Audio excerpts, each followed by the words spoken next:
Assalaamu calaykum. Kulanti wacan oo wanaagsan daawada meel walba aad joogtid kusoo dhawow qaybta tobnaad ee macluumaadka ku saabsan dilaaga ubaxa gaduudan. Sheekadani waxaa idinla socodsiinaya anigoo Maracadda ah, waxaadna ka daawanaysaan barta YouTube-ka ee Maracadda Show. Qaybtii hore waxay noo joogtay meel xasaasi ah, qaybtaana waxay ku bilaabanaysaa muddadii Marwaan baarista uu waday ayaa waxa uu ninkani uu ku tijaabiyey wadooyin tiro badan oo sirta looga qaadi karay ama looga hadalsiin karay. Xitaa wuxuu sameeyey qaab ka fiican sida ay sameeyaan ciidanka booliiska qaybta dambe baarista, balse ninkii juuq iyo jaaq midna lagama hayo. Waa haba nin aanan gebi ahaanba sida birta oo kale u jabaynin oo taagan isaga oo leh aniga waxba ma ogi waxna ma ahi. Ninku wuxuu sheegayaa in iyagu ay qaldan yihiin oo qof qaldan ay soo qabsadeen. Waxa ay sheegayaanna gebi ahaanba uusan waxba ka ogeyn, arrintaas uu ku adkaysanayo. Markii arrintaasi uu ku adkaystayna Daariq waxay ku dhalisay inuu keligiisu isla hadlo isagoo hoosta iska lahaa waa laba mid un.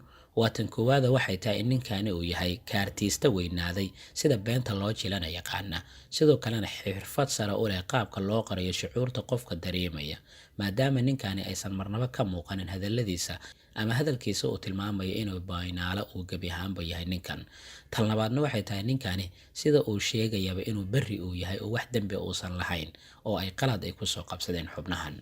Daariq markii sidaasi iskula hadlay keligiis ayaa madaxii uu ruxay isaga oo midaasi ka biyadiisan, gaar ahaanna in ninkani beri uu yahay ayaa wuxuu yidhi maya, suuragal ma ahan in ninkani uu yahay ruuxaana dembi geysan. Waa isaga dilaaga ubaxa gaduudan ee dhabta ah. Waxa kaliya ee nalaga doonayaan waxay tahay inaan cadaadiskan kusii laba jibaarnaa inta ninkani uu ka niyad jabayo islamarkaana uu iska dhiibayo. Sidaas ayuu Daariq mar kale iskula hadlay. Intaasi kadib Daariq ayaa wuxuu soo eegay dhanka iyo shaashadii uu hortaagnaa xilli ninkani oohinta ay ka dhammaan laadahay. Marwaanna weli uu tusayo sawiradii dadkii uu dilay dilaaga ubaxa gaduudan, isaga oo markaasi ku lahaa si fiican u fiiri waxa aad samaysay, dhammaan dadkan aad dishay ma jiro cid istaahishay dilka aad u geysatay. Baaristii waxay sii socotee muddo nusu saac oo kale ah, iyadoo Marwaan wixii uu doonayay ninkan gebi ahaanba uusan ka helin. Kadibna qolkii ayuu isaga soo baxay, waxaana la kulantay Yaara.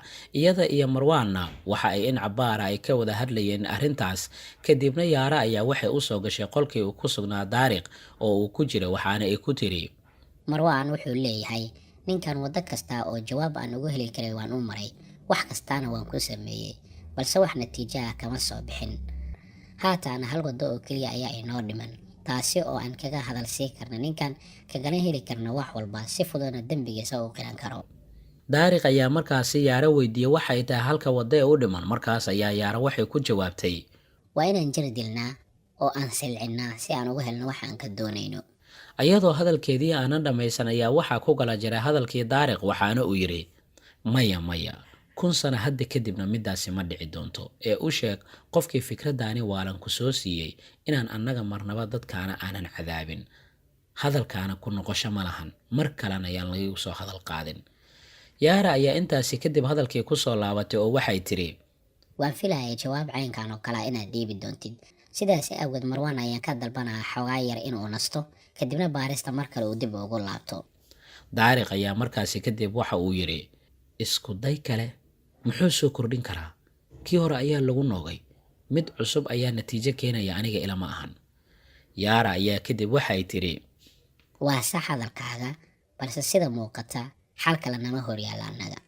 Intaa markii ay yiraahdeen in cabaara ayay aamuseen, jawi indhaha la iska eegayana ayaa la galay. Markaas ayaa Daariq mar kale uu soo hadlay oo waxa uu yidhi ninka aniga baaris dhaba ku samaynayo, aniga ayaana u galaayo. Yaara ayaa kadib waxay tiri yaa maya, suurtagal maahan midaas inaad samayso. Daariq oo aad moodo inuu xaalka ku adag yahay ayaa wuxuu yidhi waa xalka keliya ee na horyaallo, haddii aan sidaasi aan yeelina meel aan garanayna ma lahan. Yaara kadib hadalkii ayay ku soo laabatay oo waxay tiri laakiin haddii aad u gashid waraysan aad la yeelatid, taasi waxay ka dhigan tahay inuu hadhow maxkamadda kuga aqoonsado caddaynna sidaas aad adiga aad ku siisid, waxbana kuuma taraysa markaas, mana awoodna inaan ninkan aan maxkamadda dhexdeeda hadal uga diidno. Daariq ayaa intaasi kadib hadalkii qaatay oo wuxuu yidhi haddii aan xal kale aanan haysan sidaan ayaan samaynaynaa, balse haatan ninka jawaabaha aan doonayna haddii aan ka helno oo amiiraddan soo badbaadina taasi waxay ka dhignaan kartaa in maxkamadda hadalladiisa iska dhiga tirto marba haddii amiiraddii la badbaadiyey dilaagana gacanta lagu soo dhigay xitaa haddii qaab sharci darro ah loo maro inay sidaasi ay wax u dhacaanna bal aan rajayno ayuu yidhi daariq. intaa markii daariq uu yidhi qolkii ayuu isaga soo baxay isagoo u jeesta dhanka iyo qolkii uu ku jiray ninkii mansuur ahaa. albaabkii ayuu soo furay kadibna ninkii ayuu hor istaagay isagoo in cabaara kuuray. ninkii ayaa markaasi daariq waxa uu ku yidhi aniga ma ihi qofka aad ii malaynaysaan, aniga waxba ma ogi, aniga waad igu qaldoonteen. daariq ayaa markaasi miiskii marwaan derbiga inta uu ku garaacay meeshiisii ku soo celiyey isaga oo qeybta kale ay ka jajabnayd. kadibna sawiradii qolka lagu fardhiyay ayuu soo aruuriyey ninkii ayuuna hordhigay. intaasi kadibna kursigii labaad ee meesha yaallay ayuu kusoo fariistay waxaana ninkii uu ku yidhi isaga oo la hadlayo fiiri sawiradan. mansuur ayaa kadib isaga oo naxsan waxa uu yidhi aniga wax dembi ah ma samaynin. daariq kadibna waxa uu yidhi dembi ha kuu dambeeyo, horta sawirada fiiri kadibna ii sheeg waxa aad aragto. intaa markii uu yidhi kadib ayaa daariq sawiradii ninkii mid mid farta ugu fiiqay isaga oo yidhi ma aragta haweenaydan, magaceeda waa mufiida raxma, waxay ayd hooyo guri joogta ah oo caruurteeda korsata. meydkeeda ayaana laga helay meel beer ah oo lagu nasto muddo haatan laga joogo 5 sano. si fiican u fiiri. daariq ayaana markaasi wuxuu bilaabay in ninkii sawiradii dadka la laaya mid mid uu u tusiyo isagoo u sheegaya magacyadooda, taariikhda la afduubtay, taariikhda la dilay, ilaa markii dambe uu yidhi kani waa haane maxamed, waxaa meydkiisa la helay 13 Meey iyadoona meydkiisa lagu soo tuuray warshadii uu ka shaqayn jiray. isagoo hadalkii aanan dhammaynay ayaa waxaa hadalkii soo galay ninkii ahaa mansuur oo wuxuu yidhi ku soo celi, maxaa tiri, ku soo celi bal. daariq oo la yaaba ninkani oo soo hadlay ayaa mar kale wuxuu yidhi kuma fahmin adiga. balse mansuur ayaa wuxuu ugu soo celiyey hadalkii isagoo lahaa ku soo celi hadalkii ugu dambeeyey ee aad tiri daariqow. daariq ayaa markaasi wuxuu yidhi kani waa haani maxamed, meydkiisa waxaa laga helay warshadii uu ka shaqayn jiray isaga. mansuur ayaa mar kale hadalkii ku kala jaray. markaas ayuu yidhi maya, waxaan ka hadlayaa taariikhda ninkani la dilay. adigama waxaad dhahday 13 Meey soo maahan? haa, 13 Meey ayaa la helay meydka ninkan, ee maxaa jira? mansuur ayaa markaasi hadal dheer qaatay oo wuxuu yidhi tani waa caddayn muujinaysa inaan aniga berri aan ahay oo qofna aanan dilin, waana arrin aanan dhici karin oo aan suurtagelaynin ninkan inaan aniga dilay, waayo taariikhda aad sheegaysa aniga waxaan ku sugnaa cisbitaalka. haddii aan kuusii kala qaadana 15 bishii Abriil ayaan waxaan galay shil gaari, waxaana cisbitaalka aan ku sugnaa oo xaaladeyda lagu baxnaaninaya muddo 3 bilood ah, waayo waxaa isoo gaaray dhaawac aad u halis badnaa iyadoo lafaha jirkeyga qaybo badanna ay ka jajabeen.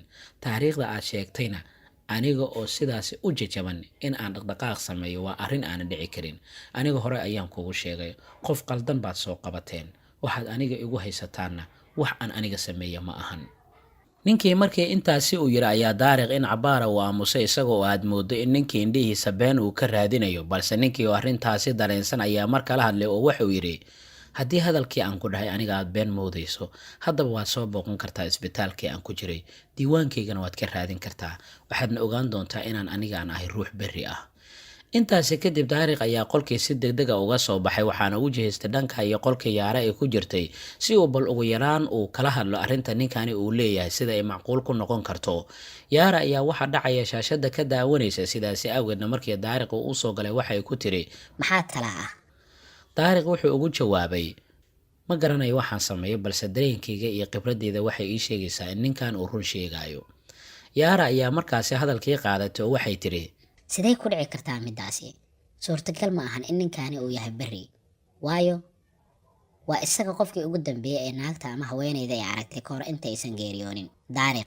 daariq ayaa markaasi hadalkii qaatay oo wuxuu yidhi waxaan kaa doonayaa inaan marwaan aad la xiriirto, kana dalbatay inuu baaritaan uu ku sameeyo hadalka ninkan uu sheegayo, sidoo kalena uu keeno xogtiisa cisbitaalka uu sheegay in muddo 3 bilood ah uu jiifay, sidoo kalena halala xiriira dhammaan macaariifta iyo dadka yaqaana ninkan si ay u xaqiijiyaan arrintaasi. natiijada ka soo baxdaana waxay caddayn doontaa go'aanka aan qaadan doono, sidaasi awgeed marwaan u sheeg inaan xogtan ugu baahanahay weliba si degdeg ah. yaara ayaa markaasi kadib qolkii kasoo baxday si ay marwaan ay ula hadasho iyadaoo daariqna weli qolkii uu ku sugan yahay. ninka run ayuu sheegayaa waayo daariq waxuu lahaa khibrad badan oo la xiriirta dhanka baarista dembiyada, taasi oo ka caawinaysa inuu kala garto ninka beenaalaha iyo qofka runta sheegaya. sidoo kalena wuxuu daariq khibrad xoogan u lahaa inuu ogaado qofka marka uu wax jirayo, si kastoo jiritaanka xariif uu ugu yahay lamana gaadi karin isaga. balse ninkan xaqiiqdii jalliin kama muuqdo, beenna ma sheegayo, hadalkiisa oo dhanna inuu run sheegaya ayuu tilmaamayaa. ma jirta qaab noocaani oo kalea qof wax u jili karaysa, balse waxaa la isweydiinayaa sidee ninkan ayuu ku noqon karaa runlow isagoo ah qofkii ugu dambeeyey ee haweeneyda iyo aragtay. suurtagal ma tahay in labadaani arrimood ee lidka isku ah in hal meed ay ku wada kulmaan? waana xaqiiqo inuu qalad u jiro, balse qaladka taagan ayaa la garanaynin halka uu ka taagan yahay.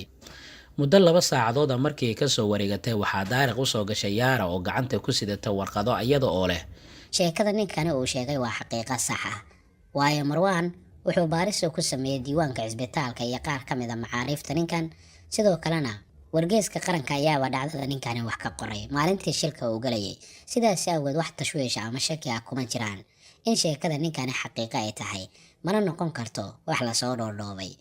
daariq ayaa markaasi waxa uu yidhi haddii sidaasi ay tahay, kii lacnada ahaa arrintan isaga ayaa ka dambeeya. yaara oo aanan fahmin hadalka daariq ayaa waxay tidhi maxaad ka wadaa lacnada? daariqna uma uusan jawaabin. yaara oo qolkii ayuu kasoo baxay waxaana u jeestay dhankii iyo qolkii uu ku jiray fariid. albaabkii ayuuna si xoog leh uu soo furay, wuxuuna arkay fariid oo bartamaha qolka fadhiya isaga oo ku fadhiya kursi qolka dhex yaalay. fariid ayaa markii uu arka daariq qolkii gebi ahaanba uu usoo galaya ayaa wuxuu yidhi ma doonaysaa inaad maqasho? weertiiba isaga oo aanan dhammaynin ayaa waxa uu la kulmay bahal dharbaaxsho ahayd oo wejiga bartiisa kaga dhacday, taas oo ku dhiftay daariq. waxaanay dharbaaxadaasi xooganeyd ee sababtay in fariid uu ka kaco kursigii uu ku fadhiyey. intaas kuma uusan harin daariqa, wuxuu haddana soo qabsaday fariid isaga oo kuleetiga ku dhigan ayuu kor usoo qaaday. wuxuu si halhaleela ugu riixay dhanka iyo derbiga qolka, waxaana daariq indhihiisa iyo wejigiisa laga dhadhansan karay carada iyo xanaaqa ka muuqatay xilligaas. daariq ayaa markaasi fariid waxa uu ku yidhi ma waxay kula tahay in arrintaani ay kaftan tahay? yaara oo markaasi kasoo daba carartay daariq ayaa waxay isku dayday inay ceejidii darneed ee fariid lagu hayo ay ka fujiso, balse daariq ayaa yaara dhinac isaga riixay. waxaanuu mar kale fariid uu weydiiyey isla su-aashii ahayd ma waxay kula tahay in arrintaani ay tahay kaftan oo ciyaar aan halkan u imaanay? fariid oo ceejada lagu hayo jahada looga yimid iyo waxa ku dhacayaba sababtooda warmuug ka ah ayaa markaasi waxa uu yahay ma garanayo waxa aad ka hadlayso. daariq ayaa markaasi waxa uu ku yidhi waxaan ka hadlayaa dilaaga beenta aad noo soo gacangelisay, ma waxaad mooday inaad aniga igu ciyaari karto? fariid ayaa mar kale waxa uu yidhi waa maxay dilaaga beenta aad ka hadlayso?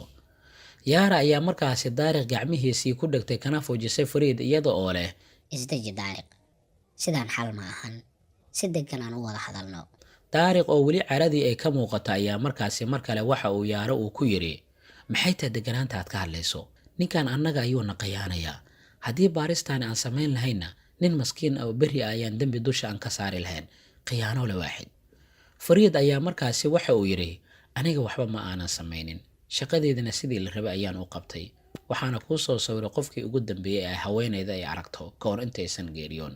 daariq oo markaasi carada ay u muuqatay inay kusii laba jibaarantay ayaa wuxuu yidhi ninka aad soo sawirtay waxaa caddaatay inuu berri u yahay oo aysan suurtagal ahayn in isaga uu yahay dilaaga aan raadinayno. yaad khiyaanaysaa adiga mar kale?